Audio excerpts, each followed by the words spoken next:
Assalamualaikum dan salam sejahtera. Nama saya Nur Fitri binti Jeffrey, nombor matrik 67143. Untuk kajian kali ini, pengkaji telah memilih tajuk aplikasi motif keris Tamingsari dalam reka bentuk perabot di kafe. Kali iaitu abstrak. Jadi, saya akan menerangkan sedikit sejarah tentang keris Tamingsari. Menurut sejarah, keris Tamingsari merupakan sebilah keris yang digunakan oleh seorang Laksamana Melaka iaitu Hang Tuah. Pada awalnya, keris ini dikatakan kepunyaan seorang pahlawan Jawa iaitu Tamingsari.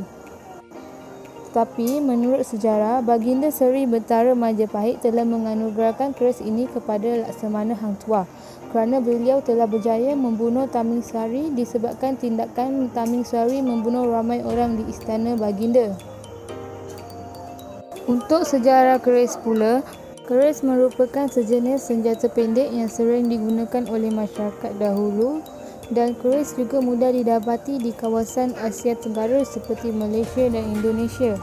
Okey, jadi tujuan utama kajian ini adalah untuk mengkaji sejauh mana minat masyarakat terhadap seni reka bentuk tradisional dan penerimaan masyarakat terhadap reka bentuk perabot yang berunsurkan motif tradisional seperti keris Tamingsari. Seterusnya ialah pengenalan, di mana keris ini sangat sinonim dengan tamadun masyarakat Melayu. Malah dikatakan keris ini telah wujud lebih 500 tahun sebelum kedatangan agama Hindu dan kemudiannya agama Islam di Nusantara. Keris merupakan senjata pendek yang sering digunakan untuk bertarung atau mempertahankan diri oleh masyarakat dahulu. Pada masa kini pula, keris hanyalah dijadikan sebagai perhiasan atau pameran serta aksesori perkahwinan untuk pengantin lelaki. Seterusnya terdapat 3 bahagian pada keris iaitu mata, hulu dan sarung. Mata keris bersifat tajam dan berlekuk-lekuk serta ditempa khas daripada besi.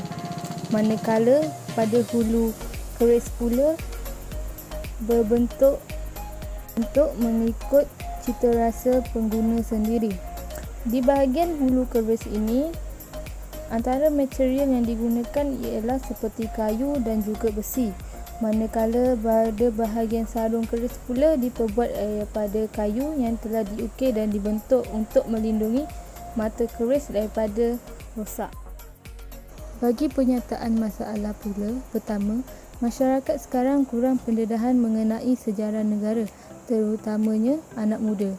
Hal ini kerana mereka terlalu terdedah dengan kehidupan moden. Seterusnya, kekurangan perabot-perabot mahupun hiasan bermotifkan tradisional kerana lambakan rekaan perabot kayu berinspirasikan moden dengan gaya kontemporari.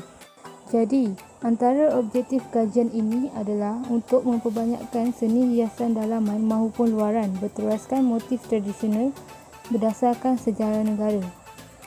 Hal ini dapat menganalisis sejauh mana penerimaan masyarakat terhadap perabot-perabot bermotifkan tradisional seperti keris Tamingsari. Selain itu, dapat mengkaji sejauh mana masyarakat kenal akan sejarah dan asal-usul keris Tamingsari. Antara kepentingan kajian pula ialah untuk memberi pendedahan kepada masyarakat, terutama remaja. Selain itu, untuk menarik semula minat masyarakat terhadap seni tradisional. Seterusnya adalah untuk memberi pendedahan kepada masyarakat luar tentang sejarah negara seperti pelancong asing. Oleh itu, dengan menginovasikan penggunaan perabot di kafe dan juga keris Tamingsari, diharap dapat menarik lagi pelancong luar mahupun penggemar tradisional ataupun penggemar seni tradisional seperti para pengumpul barang antik. Okey, seterusnya saya telah menggunakan kaedah pengumpulan data untuk skop kajian. Antara analisis data yang telah saya lakukan ialah pertama iaitu jantina. 75% mewakili jantina lelaki manakala 75% pula mewakili jantina perempuan.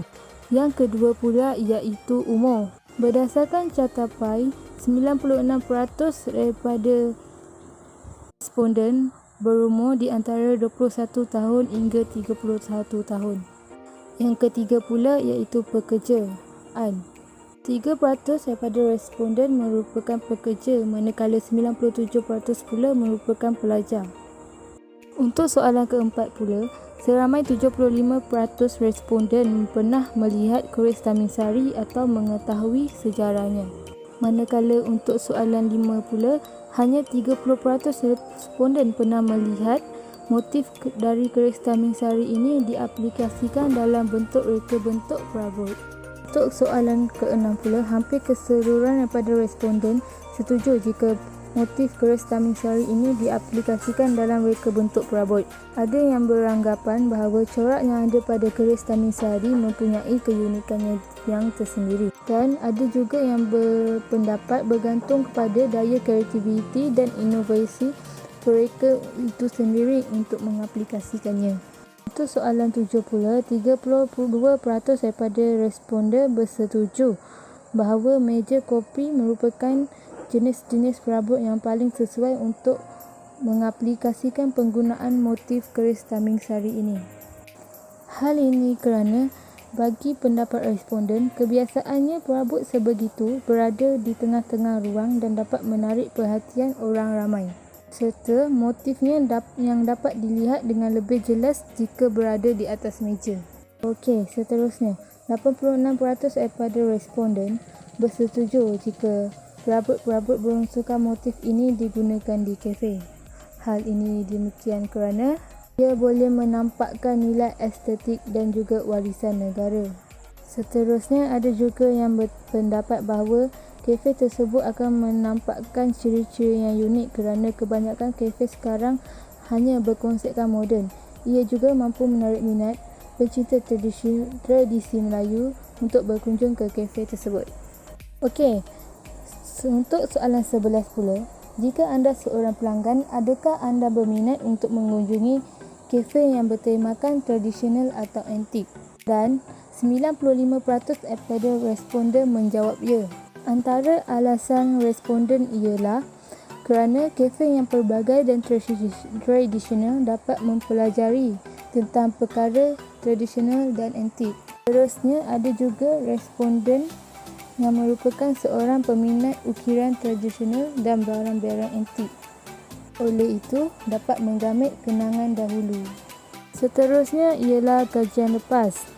Antaranya ialah reka bentuk dan corak pada keris. Berdasarkan kajian saya mendapati ada seorang pemuda bernama Abdul Halim Hamzah merupakan seorang peniaga yang telah menempa keris seberat 30 kg.